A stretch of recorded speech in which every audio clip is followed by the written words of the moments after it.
Ontem foi um dia doido, gente, porque eu me vi envolvido numa treta que eu nem sequer sabia que existia. O que aconteceu?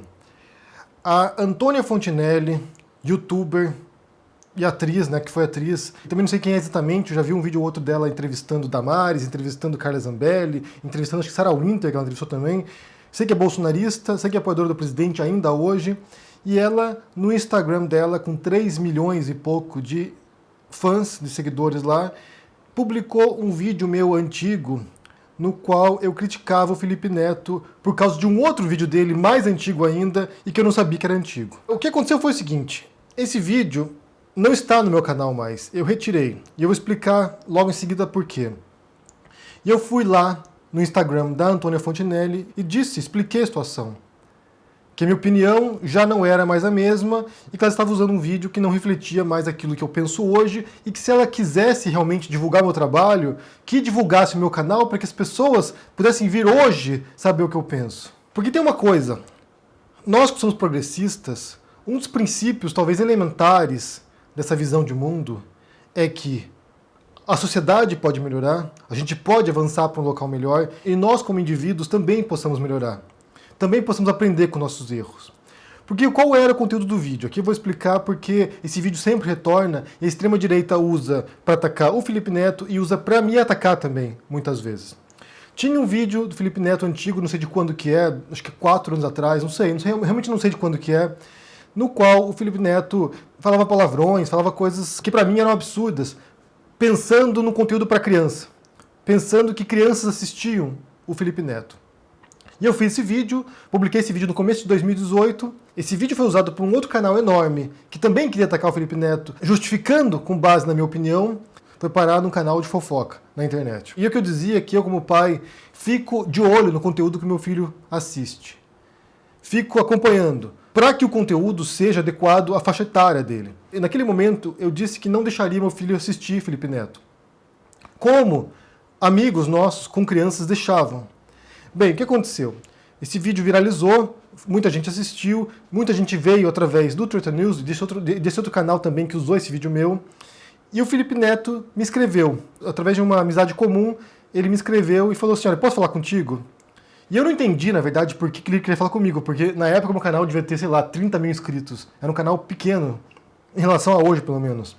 E daí a gente conversou, ele me ligou, a gente conversou, trocamos umas ideias, e ele explicou pra mim, olha, o canal já não tem mais esse perfil. Na época eu fazia meus vídeos para um outro perfil de público, o conteúdo mudou drasticamente, tanto no meu canal quanto no do meu irmão, no Lucas Neto. A gente conversou e ele explicou a situação lá, ele explicou o que aconteceu, a mudança que se deu no canal dele, o perfil do conteúdo, o modo como ele pensa a plataforma. Tudo bem, fui assistir alguns vídeos recentes dele e de fato parecia que tinha mudado bastante. Uma pergunta que fazem para mim, ainda hoje, é se eu deixaria meu filho assistir o Felipe Neto. E o que eu vou dizer para vocês é que não apenas deixaria, como deixo. É que vocês não tem como ver aqui, mas do meu lado aqui tem uma porta. Aqui está meu escritório, né? Aqui está meu escritório, aqui minha biblioteca. Do lado aqui tem uma porta e fica a sala. Meu filho fica na sala ali assistindo televisão, fica lá assistindo YouTube. E ele vê na televisão. Então eu estou trabalhando aqui, quando não estou gravando vídeo, eu fico trabalhando aqui e ele fica assistindo lá. E ele está na fase do Minecraft agora. Então os dois canais que ele mais assiste são o Jelly, que é um canal americano que joga Minecraft, e eu não curto tanto assim porque eles gritam muito, mas o conteúdo não é impróprio para criança, e o Felipe Neto, que tem uma saga de Minecraft agora que a gente acompanha, eu rio junto com ele aqui porque é muito boa. Então a pergunta feita é, eu deixo ele assistir? Deixo, tanto que ele assiste. Porque de fato o conteúdo mudou. E porque de fato, como eu disse aqui, para quem é progressista, a gente tem que acreditar que as pessoas podem mudar. Mudar de percepção política, mudar de posição comportamental, mudar a sua vida muitas vezes. Porque se a gente parar para pensar nesse sentido, alguém que comete um crime, por exemplo, que não tem a ver com o Felipe Neto aqui, mas alguém que comete um crime, seria para sempre um criminoso. E não é a visão progressista, certamente. Alguém que comete um crime pode sim pagar pelo seu crime, ser presa, ou pagar uma multa, ou ser punida, pagar pelo seu crime e voltar a atuar na sociedade. Senão as pessoas serão condenadas para sempre pelos seus erros, por aquilo que fizeram no passado. E essa certamente não é uma visão com a qual eu compactuo. E aqui tem um outro problema, na verdade, que é esse falso moralismo, né? Esse moralismo de garganta dessas pessoas, desses bolsonaristas, de pessoas como a Fontinelli. porque ela quer criticar certas falas do Felipe Neto, ou posso me atacar depois, na verdade, né? Quando eu vou lá e publico essa resposta no Instagram dela, em vez de se retratar, né? Porque eu falo lá, isso aqui já não representa aquilo que eu penso, tanto que esse vídeo não está no meu canal mais. Em vez de se retratar, ela vai lá e publica uma outra mensagem, uma outra postagem, e me atacando. E daí essa pessoa que se apresenta como moralista, como defensora dos bons costumes, como cidadã de bem, defende um presidente que não apenas disse coisas absurdas 4 anos atrás, ou no passado, como durante 30 anos tem falas racistas, foi processado e perdeu na justiça por racismo, falas homofóbicas, falas antidemocráticas, propondo o fechamento do Congresso, falas a favor da tortura. Disse já no CQC que transava com galinha quando era menor. Ou seja, essa mesma mulher que defende esse moralismo de fachada, que é isso, né, de fachada, é um moralismo de fachada, de aparências, que usa esse moralismo fajuto para atacar seus desafetos, defende um presidente que tem há 30 anos e ainda hoje falas e uma retórica, um discurso que é extremamente prejudicial socialmente. Já era prejudicial anos atrás, quando ele era um deputado federal do baixo clero, e ainda hoje, ou seja, hoje é muito pior, na verdade, porque ele é presidente da República, e aquilo que ele fala tem impacto em toda a sociedade brasileira, ainda hoje defende um presidente com esse tipo de mentalidade. A gente pode acreditar, ou a gente deve acreditar que as pessoas podem mudar. Mas quando elas não mudam, não faz sentido ficar passando pano, como faz a Fontinelli em relação ao Bolsonaro. Isso tem apenas um nome, que é hipocrisia. Hipocrisia. Defender os erros do meu lado, defender os erros dos meus compadres e atacar os erros dos outros. Mesmo que seja do passado. E aqui a gente entra num outro aspecto que tem a ver com um assunto que eu já abordei recentemente, que tem a ver com a memória eterna da internet. E o que acontece quando você tem certos influenciadores, certas pessoas que crescem diante da câmera, que foi o caso do Felipe Neto, mas também de outras pessoas, os erros delas, as bobagens que elas disseram, são para sempre gravadas aí. Então, assim, o que você disse 10 anos atrás vai voltar para te atormentar. Aquilo que você publicou de errado, uma piada mal feita, um comentário tosco, porque você estava numa outra fase no passado, 10 anos atrás era outra pessoa. Quando as pessoas querem te atacar, elas vão resgatar tudo isso do passado. E aqui, como eu disse, reforça a diferença. Uma coisa é você ter dito 10 anos atrás ou 5 anos atrás, outra coisa é você passar 30 anos falando certas coisas. Se a pessoa era homofóbica 10 anos atrás e semana passada foi homofóbica, você pode concluir que ela não mudou. Que não houve nenhum esforço de compreensão. Mas se a pessoa publicou uma coisa no passado e vem falar que, olha, gente, já não representa o que eu penso. Por que não dar esse voto de confiança? Por que não compreender essa mudança? Tem um aforismo do filósofo Heráclito que diz o seguinte, nessas mesmas linhas, que é impossível entrar no mesmo rio, porque nem o rio é o mesmo, porque as águas já mudaram, e nem a pessoa é a mesma. Porque tudo na gente muda. Muda para melhor, muda para pior, mas tudo pra gente muda o tempo todo. Basta pensar aqui no meu canal também. Se você observar os meus vídeos aqui de 2 anos atrás, muitas ideias que eu tinha lá no passado, e no passado recente, na verdade, já mudaram. E por que mudaram? Porque eu estudei, porque eu aprendi, porque eu continuei pesquisando. Porque certas coisas que eram obscuras 2 anos atrás, hoje são mais claras. As peças vão se juntando. A gente muda. A gente aprende com as coisas. Aquilo que eu pensava sobre o Felipe Neto 2 anos atrás, quando eu publiquei aquele vídeo, após conversar com ele, após acompanhar o conteúdo dele, mudou também. E após a postura dele. A gente viu cenas, por exemplo, ano passado, e esse ano também, que para mim demonstram uma mudança. Por exemplo, o caso da Bienal do Livro ano passado no Rio. Aquilo ali, gente, é emblemático, aquilo ali foi, sabe, épico, na verdade. Você teve o prefeito do Rio querendo censurar um livro com conteúdo, com um beijo entre 2 personagens homens, ou seja, um beijo entre 2 personagens gays. O Crivella queria que esse livro fosse retirado da Bienal, que fosse embalado num plástico preto para que não soubesse o conteúdo. Sendo que esse conteúdo estava numa das páginas do livro e não era na capa do livro. Então houve um movimento de censura desse livro. E a reação social foi enorme. Porque é um absurdo. Porque é um absurdo com base nessa falsa moralidade, essa moralidade hipócrita, querer negar direitos civis de cidadãos brasileiros. Que é um direito civil. A relação homoafetiva é um direito civil. Que um casal gay possa se relacionar não é crime no Brasil. Pelo contrário, é aceito. Então você tem lá esse falso moralismo do qual a Fontinelli faz parte, e o Bolsonaro faz parte, a família do Bolsonaro faz parte, e um monte de outras pessoas bolsonaristas fazem parte, porque, como disse, ficam cegas para as besteiras que eles dizem, mas ficam cuidando do rabo alheio. O que aconteceu foi que o Felipe Neto, entendendo a gravidade dessa censura e a violação de direitos civis de brasileiros, foi lá e comprou 10 mil livros com temática LGBT e distribuiu gratuitamente para as pessoas na Bienal.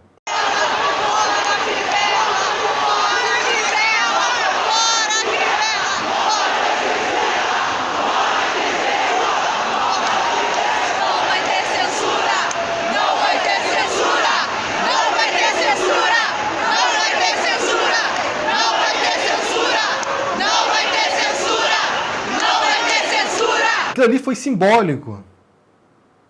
Ele fez mais do que muita gente em relação a esse assunto. De trazer visibilidade para a causa e de combater essa censura idiota do Crivella. Eu teve gente falando assim, mas isso aqui é marketing, ele fez isso aqui por marketing, para aparecer.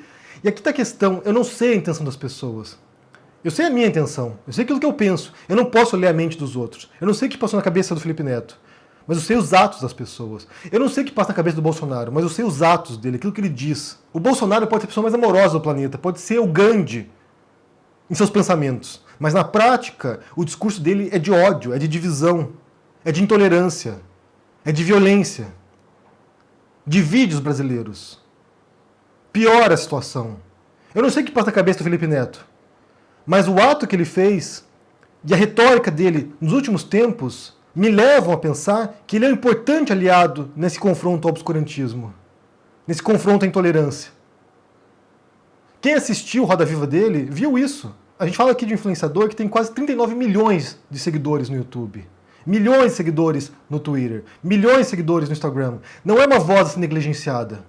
E se essa voz está defendendo valores civilizatórios, valores democráticos, valores de tolerância, ele está do nosso lado. Ele pode ter dito coisas absurdas no passado, mas se ele aprendeu essas lições, se ele compreendeu o tamanho do megafone que ele possui e compreendeu que ele tem uma enorme responsabilidade por aquilo que ele diz e aquilo que ele faz, se ele entendeu esse peso, coisa que parece que a Fontinelli não compreendeu, porque ela usou ontem o Instagram dela para me atacar e mandar ódio na minha direção, e depois a gente vai falar sobre isso rapidamente, se o Felipe Neto compreendeu o tamanho dele e a importância do que ele diz, e usa isso para construir algo positivo para o Brasil, ele é um aliado nosso. Eu não sei por que 2 anos atrás ele veio falar comigo e tentar se explicar para mim. Eu não sei por que ele fez isso. Porque naquele momento ali, meu canal era bastante insignificante. Mas eu entendi que para ele era importante tentar mostrar para as pessoas que ele não era mais o mesmo Felipe Neto. E eu não tenho procuração aqui para defender o Felipe. Não tenho procuração para isso. Eu só acho que é muito injusto ficar tentando resgatar coisas do passado das pessoas, que muita gente faz isso, quando você percebe claramente que a postura dela atualmente não é a mesma. Isso vale para mim, isso vale para outras pessoas. Isso valeria para o Bolsonaro se ele houvesse mudado, e ele não mudou.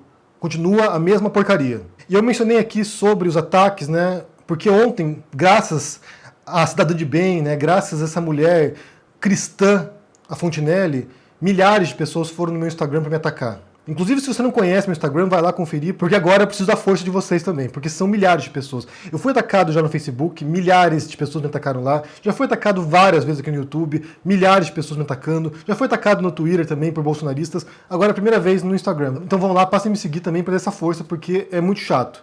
É muito chato quando você tem um cidadão de bem propagando o ódio contra os outros. E aqui é outra questão que a gente defende aqui, né? Primeiro, tem a ver com o combate ao obscurantismo, né? Tem a ver com o uso do pensamento crítico, da razão, da reflexão para enfrentar os bolsonaristas. Mas além disso, tem a ver com um comprometimento ético do modo como a gente age com os outros. Porque eu não quero que você agora vá lá insultar a Fontinelli. Eu não quero que você vá lá chamar de vagabunda. Eu não quero que você faça isso. Porque a gente tem que ser melhor do que eles.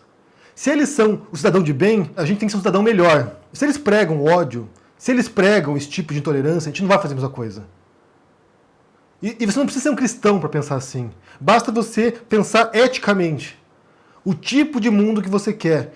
O tipo de relação que você quer nesse mundo. Como as pessoas vão se comportar com as outras. Ontem eu fiz uma live com o senador Fabiano Contarato e ele falou sobre isso, falou sobre o Kant, né? O imperativo categórico. Que basicamente, para resumir, quer dizer assim, que os seus comportamentos, os seus atos, a sua fala, represente aquilo que você quer que os outros façam no mundo. Que seja uma norma. Então, se eu quero um mundo mais tolerante, eu tenho que agir de modo tolerante. Isso não quer dizer passar pano para fascista, por exemplo. Isso não quer dizer passar pano para quem propaga o ódio, para quem é homofóbico, para quem é racista. Não quer dizer isso. Mas quer dizer que o modo como se comporta deve ser seu referencial para os outros. E a gente tem esse compromisso ético. A gente tem que ser melhor do que eles. Se eles propagam ódio, a gente não é obrigado a fazer isso, para entrar no jogo deles. Se eles jogam sujo, a gente joga limpo. Tem uma frase que é do Nintendo Studios, que é do The Alt-Right Playbook, que eu falei sobre isso aqui já, que é um curso como lidar com a extrema-direita, como lidar com essa alt-right discursivamente. E fala o seguinte lá: eles jogam baixo, a gente joga elevado, a gente joga alto e eles ganham. Só que é o seguinte, gente, tem certas vitórias que são derrotas. O modo como você vence o outro, se a gente pensar nesse sentido ou discursivo ou comportamental, o modo como você vence o outro também deve ser ético. Ontem minha esposa me mostrou uma imagem que era uma cena de uma corrida, uma maratona, e você tinha na frente um corredor africano e atrás tinha um corredor espanhol. E o texto dizia o seguinte, contava a história, né, que estava acabando a corrida, estavam quase perto da linha de chegada, e o corredor na frente começou a reduzir o passo. O cara atrás percebeu isso e cutucou ele, pôs a mão nas costas dele para que ele continuasse correndo. E isso levou à vitória do corredor africano e o espanhol ficou em segundo lugar. Depois da corrida, perguntaram para o corredor espanhol por que ele fez isso. Se o cara estava reduzindo o passo, ele ultrapassasse e ganhasse a corrida. Ele falou o seguinte: eu percebi que o cara estava na minha frente, ele achava que houvesse acabado a corrida, que já houvéssemos passado a linha de chegada. E eu estava atrás. Então eu indiquei para ele: não, continue porque ainda falta um pouco. Daí o jornalista perguntou: mas poderia ter ganhado a corrida? Daí ele: mas que tipo de vitória seria essa? Eu venceria sabendo que eu teria perdido a corrida, porque ele era mais rápido do que eu, porque ele estava na minha frente. Que tipo de exemplo eu passaria para meus filhos? Ou para outras pessoas? Então a gente tem que servir de referência, gente. A gente tem que servir de exemplo. O modo como a gente se comporta com os outros, ela é uma referência. Eu não sei quais são as intenções das pessoas. Eu não sei por que elas fazem o que elas fazem. Eu não sei o que passa por trás, nos bastidores. Mas eu sei o que elas fazem. Eu sei como elas se comportam. Eu sei o que elas dizem. E a gente tem esse dever ético de jogar limpo. Porque vencer jogando sujo é perder também. E não deve ter uma sensação pior do que você saber que você chegou ao topo, ou que você derrotou o outro, ou que você conquistou uma coisa que você não merece, que é indigno. E eu tenho certeza que para combater a intolerância, para combater o ódio, tudo que a gente não precisa é de mais intolerância e mais ódio. Tudo que a gente não precisa é fazer como eles fazem. Tudo que eu não preciso fazer é enviar uma tropa agora contra a Fontenelle para que as pessoas xinguem a Fontenelle, para que invadam as contas dela para insultá-la. Porque esse é o ciclo do ódio, esse é o ciclo da intolerância. Isso continua, não tem fim. Em algum momento, as pessoas vão ter que parar e dizer: eu não quero entrar nesse jogo. Eu não vou participar desse ciclo de ódio, de intolerância, de insultos, de agressividade. Eu não vou participar disso, eu não quero fazer parte disso. Porque eu sei onde vai levar. Bem, para resumir esse vídeo aqui, primeiro que a Fontenelle quis usar o meu vídeo contra o Felipe Neto e basicamente foi um uso desonesto do meu vídeo, porque eu já retirei do meu canal esse vídeo, já conversei com o Felipe Neto, já fiz vídeo explicando a situação, ou seja, ela foi desonesta nisso e insistiu na desonestidade. E vai continuar insistindo, porque parece ser o perfil dela. Pelo que eu observei aqui, é o modo como ela opera, é o jogo dela, então não vou entrar nesse jogo. O segundo ponto tem a ver com essa memória eterna da internet, né? Coisa que você fez 10 anos atrás sempre volta para te tormentar. Por exemplo, um vídeo de 2 anos atrás vai continuar voltando contra mim e contra o Felipe Neto. Nesse sentido, a gente está bem resolvido. Falei com ele ontem lá, conversamos, pedi desculpa mais uma vez pelo vídeo, porque foi injusto o vídeo que eu fiz contra ele, sem saber que ele tinha mudado o conteúdo. Ou seja, a gente conversou, e é importante que eu venha esclarecer aqui também, porque isso vai continuar sendo usado no futuro. Então será mais um vídeo para explicar uma coisa que já passou, mas que volta. E por fim, a gente tem que ser melhor do que eles. A gente tem que jogar eticamente. Entrar no jogo deles já é perder. Já é se rebaixar. Não podemos fazer igual. Eu quero saber o que vocês pensam sobre esse assunto aqui, sobre esses tópicos que eu mencionei, sobre o comportamento ético também, né? O modo como a gente se comporta nesse tipo de questão. que vocês pensam sobre isso? Deixe aqui embaixo seu comentário, deixe o joinha, assine o canal. Confira o meu livro sobre o Bolsonaro, Minha Especialidade é Matar, que está na pré-venda na Cota Editorial e já está disponível para e-book na Amazon. E nesse livro aqui eu falo muito sobre essas frases do Bolsonaro. A frase Minha Especialidade é Matar é do Bolsonaro. É um cristão moralista e que, como especialidade, ele tem que matar pessoas, de acordo com ele próprio. Então é isso. Não adianta você olhar o cisco no olho do outro e não olhar a trave no seu. Frase bíblica. Então é isso. Diga o que vocês pensam. Um abraço e até mais. Tchau.